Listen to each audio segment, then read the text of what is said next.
Magandang oras mga kababayan, mga kabulimboy, mga ka-art lover.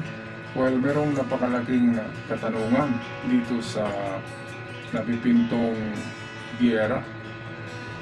Ano bang mga lugar ang unang titirahin ng China kapag natuloy ang sinasabing giyera na ito? Anong lugar, anong syudad sa Pilipinas? Well, malaman natin dito sa video ng ating kaibigang historiador. Kaya ito ang video ating napanoorin bago tayo magbigay ng reaksyon. Kapag nagdeklara ng giyera, ang unang gagawin ng China ay neutralize o lupuhin ang kakayahan ng Amerika na gumanti. Paano nila gagawin iyon? Atakihin nila ang mga lugar kung saan nakatambay ang mga Amerikano. Kaya naman ito ang tanong na dapat nating pakinggan ng maigi. Saang lugar sa Pilipinas ang unang tatamaan? Base sa estratehiya at lokasyon, ito ang mga target. Una, ang Batanes at Cagayan. Oo at bakit? Dahil ito ang pinakamalapit sa Taiwan. Kung gagamitin ng Amerika ang mga base sa Cagayan para magpalipad ng eroplano papuntang Taiwan, siguradong uulanin ito ng missiles ng China para hindi na makalipad ang mga jets. Pansinin nyo, nagtatayo na ng mga bagong daungan at base sa Batanes. Ayan, so totoo yan mga kababayan. Ang Batanes Island ay mayroong isa pang isla dyan na pinakadulo ng Batanes. Mas dulo pa yan sa Babuyan Island. Yan yung Bashi Island. Ang Bashi Island o Basi Island ay mayroon ng ginagawang fortification o mayroon ng ginawang EDCA site doon ang Amerikano dahil yan ay 100 kilometers lang pala malapit na sa Taiwan talaga. At yan ay choke point. Hindi na makadaan dyan ang battleship ng China papuntang Guam, papuntang Amerika. Dito na lang sa WPS makukulong at sa Taiwan Strait makukulong ang mga barko ng China. At magkatotoo na yung sinabi ni Papa Rook, yung admiral ng Indo-Pacific Carriers or Fleet, na sabi ni Papa Rook ay gawin kong impyerno ang China Sea kapag natuloy ang World War III dahil makukulong lahat ng battleships ng China dyan eh. Makukulong sa South China Sea, sa WPS, sa Taiwan Strait, kahit doon sa karagatan ng Japan, sa East of the Pacific. Ay doon na magka-kumpul-kumpul na yan kasi hindi makakalabas eh. Kaya tatamaan talaga sila doon kasi kumpulan sila, hindi sila nagkakahiwalay. Yan ang hindi alam ng China na mali yung strategy nila, mali. Dahil nakukulong lang sila sa isang karagatan lang eh. Hindi sila spread, kaya madali silang targetin. Isang atake lang eh, tapos sila. Kaya una sa pinakadelikadong mga lugar ay itong Northern Luzon saka mga Batanes Island. Dahil diyan nga uulan ng missiles eh, kapag natuloy yan ang giyera. Pero kapag maganda ang show of force ng Pilipinas at ng Amerika at ng Japan at mga kaalyado, kapag matindi yung show of force sa China at kapag maduwag ang China at matakot ang China, siguradong hihinto ng China sa kanilang sinasabing makipaggiyera sila. At dahil yan sa Taiwan. Pero hindi yan dahil sa Taiwan. Gusto talaga ng China sakupin ang Taiwan, Japan at Pilipinas. Yan ang katotohanan yan. Hindi totoong Taiwan lang. E bakit pumupunta sila palagi dito sa Bao de Masinloc kung Taiwan lang ang nila punteriya? At bakit umaangkin din sila ng mga isla sa Japan, sa Senkaku Island, kung hindi nila plano na i-invade or angkinin ang Japan, Taiwan at saka Pilipinas dahil ito yung first island chain na naghaharang sa kanila kaya hindi sila makalabas papuntang Amerika. Kaya sa panahon ng digmaan, ang layo-layo ng Amerika dito sa karagatan ng South China Sea. Dito pa lang sa South China Sea, sa bakuran ng China, tapos ng China at hindi na sila makakapunta pa ng Amerika. Kaya sa laro ng mga genius o sa laro ng digmaan, ang mga hinyo o mga genius ang naghahari. Ano ba namang utak niyang mga insik na yan? Di ba? Magaling na yan sa pagluto ng ramen, ng noodles. Tapos ngayon gusto nila digmaan.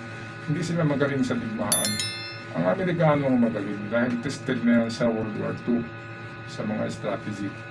Okay, so balik tayo dito sa ating kaibigang historiador. Kudos nga pala ka historiador, napakagaling na vlogger ito. Bilib ako dito kung pag-usapan ay gera. Ang kanyang content ay palaging mga missiles eh. Okay, so ito, balik tayo sa kanya. Pangalawa, ang Pampanga at Zambales. Nandyan ang Basa Air Base at ang Subic. Gaya ng sinabi ko kanina, ang Subic ang magiging puso ng operasyon ng US Navy. Kung ako ang kalaban, yan ang uunahin kong sirain para walang matuluyan ang mga barko ng Amerika. Ayan, talagang kung ako ang mag-countdown diyan, ang number one na ano sa akin na pinakalilikadong lugar ay Zambales talaga, Subic. Kasi nariyan nga yung airport ng Amerika at nariyan yung naval port. At yan ang pinakamalaking di ba, naval port ng Amerika, ang Subic. Kaya napakadelikadong na yan, nakasite na yan sa mga missiles ng China na kailangan pulbusin nilang Subic. Katulad ng ginawa ng Hapon noon sa Pearl Harbor na pinulbos ng Hapon ang lahat ng eroplano doon ng Amerika sa Pearl Harbor. Pero anong nangyari? Di ba? Isang buwan lang yata o isang linggo ay bumalik kaagad ang Amerika eh. Nag-resback sa Japan. Kaya mas matindi ang resback ng Amerika. Kaya kahit na sabihin natin tatamaan ang Subic, pero hindi mangyari eh. Kasi alam naman natin mayroong mga interceptors ang US fleets, itong US carrier mismo, yung kanilang mga submarino at aircraft carrier at mga battleships, ay meron niyang mga interceptors. Kaya walang mga parating sa sa Subic Bay sa Pilipinas, walang makalanding na missiles. Katulad din ang nangyari sa Israel, di ba? Pinaulanan ng Iran, ng Hamas, ng missiles.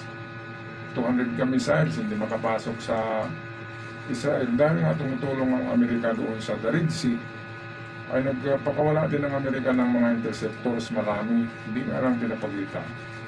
Pero totoo yan, nasa barko ng Amerika at submarino ang mga interceptors at sigurado walang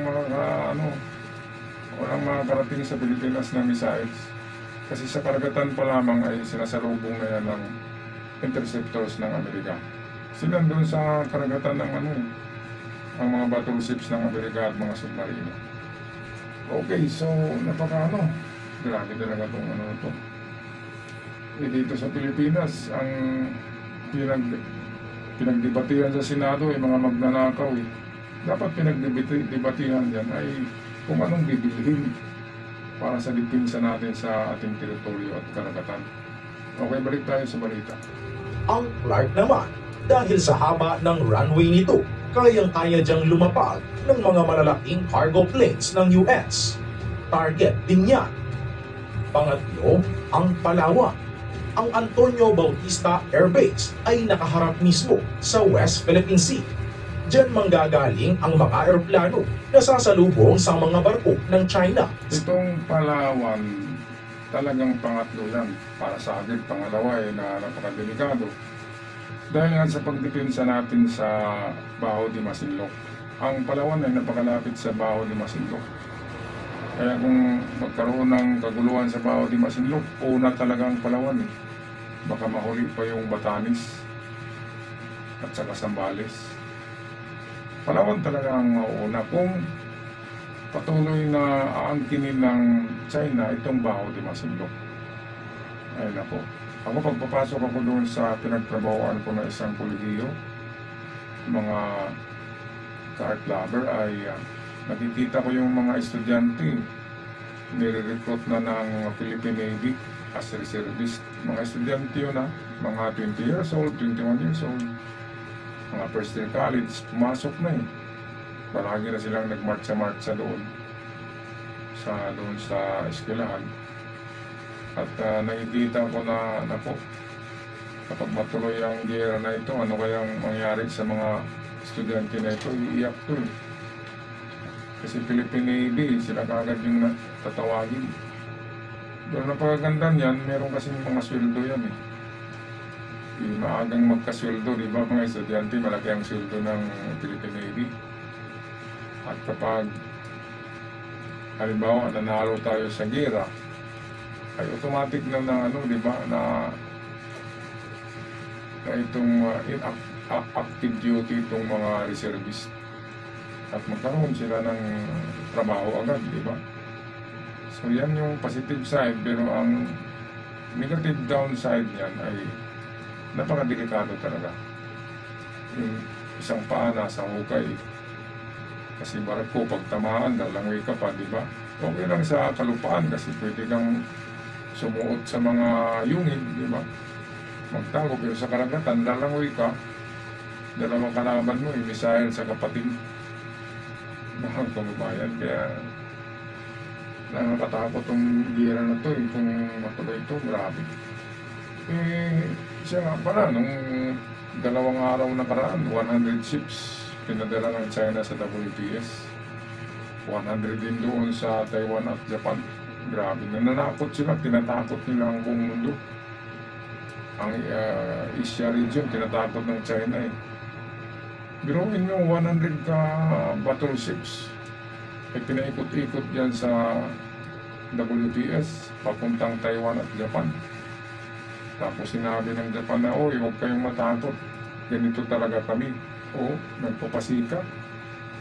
Ngayon ay biglang dumating din ng aircraft carrier ng Amerika eh.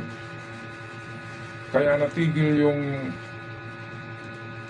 show force ng China dahil dumating yung strike group ng Amerika. Alam nila hindi nagbibiro ang Amerika eh. Kaya kumalipas din sila ng takbo balik sa China, yung 100 ships na yon.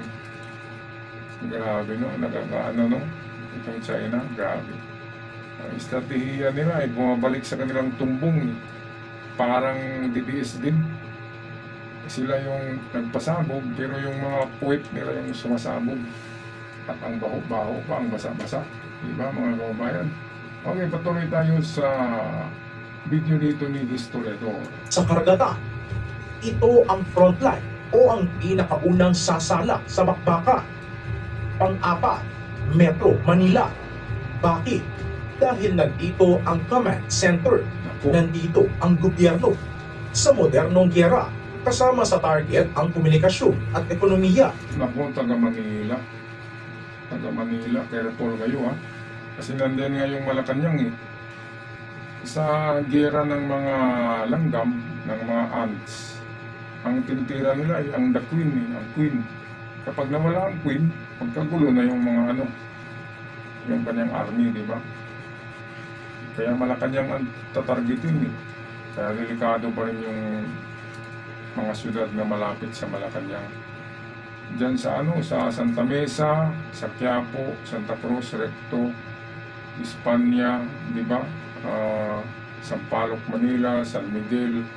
Yan yung mga malapit yan eh. Yung tulay diyan na malapit sa yung U-Belt sa University Belt, malapit yan sa Malacanang. Kaya napakadelikado rin pala ng Metro Manila. Pang-apat sa listahan ni Historiador eh. Kaya ano pang kailangan natin sa prepping, sa preppers ng giyera? Ayon sa mga eksperto, ay talagang dapat meron na tayong bug-out plan. Bug-out plan meaning meron na tayong puntahan. Pupuntahan kung mangyari yan, ay meron na tayong pupuntahan na nakareserba natin na taguan or bunker sa bundok. Kailangan malayo tayo sa syudad para hindi tayo tatamaan ng missiles. Kaya nga lang magastos yan dahil kailangan mo ng mga sasakyan na naka-standby one point to another point. Halimbawa, galing ka ng Manila, biglang kang magsasakay sa kotse mo, and then pupunta ka doon sa, sabihin natin sa Bulacan. Pagdating sa Bulacan, meron ka na namang isang kotse doon na naghintay Hindi papunta ka ng bundok ng Bulacan, hindi pagdating mo sa unang bundok, merong naghintay sa'yo doon na dirt bike or itong apat na gulong na motorsiklo. And then, pupunta ka na doon sa bag-out mo, sa bunker mo. Malayong malayo yan. Grabe. Ang mga milyonaryo sa Amerika, helicopter sinasakyan nila papuntang bundok. At naghintay na doon ang ready na bunker. Kumplito na doon. Meron ng supply ng tubig, pagkain, mga dried foods, at mga survival kit, mga baril, kumplito yan. Mga pamingwit, mga panghuli ng mga isda, medisina para magkasakit. At higit sa lahat ay na dapat meron dyan ay yung sinasabing 3 months supply of preserved foods, yung hindi napapanis na mga pagkain, dried foods. Okay, so tapusin na natin ang balita courtesy sa atin ng Historiador Channel. Kung mapaparalisa ang Maynila, paralisado ang buong bansa. Mawawalan ng kuryente, mawawalan ng internet, at magkakagulo ang mga tao. Ito ang tinatawag na chaos strategy. Alam niyo ba na ang mga missile ng China na nakapwesto sa mainland at sa mga artificial islands sa West Philippine Sea ay kayang abutin ang alinman sa mga lugar na ito sa loob lang ng ilang minuto? Ayan, so totoo yan. Ilang minuto lang, pwedeng targetin ng China ang mainland Philippines. Pero sa totoo lang din, nandyan kasi yung strike group ng Amerika, naka-standby sa WPS. Paano targetin nila? Sila yung unang targetin . At isang lipad lang yan ng B-52 bomber ng Amerika, yung The Flying City Fortress, na ang laman ng aeroplano ay 2,000 ka bomba. Ay isang lipad lang ng B-52 bomber ng Amerika, wala ang China niyan. Ay pulbos yung isang artificial island ng China. At yung pangalawang lipad ng B-52s, pulbusin na naman yung isang isla. Diba? Pangatlong lipad, pulbos na naman. Hindi tapos, di ba mga kababayan? Hindi kasi nila alam yung strategy ng Amerika . Ang China ay novice pa lamang pagdating sa gera. Ang Amerika ay veterano. Yan ang katotohanan. At ang mga armas ng Amerika, battle tested. Alam ng Amerika yung mga palpak na armas. Yan yung mga binibigay nila sa katulad ng Ukraine. Ang China, hindi pa nila alam kung puputok yung missiles nila .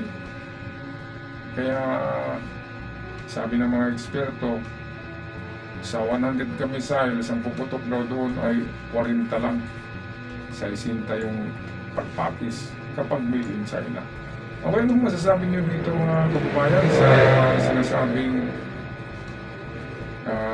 mga target places ng China sa Pilipinas? Kayo ba'y napabilang sa 4? Ano yung 4? Batanes, Northern Luzon, Zambales, Palawan at Metro Manila. Ang layo pala, ang Mindanao hindi pala tinatarget . Medyo masaya tayo pero hindi .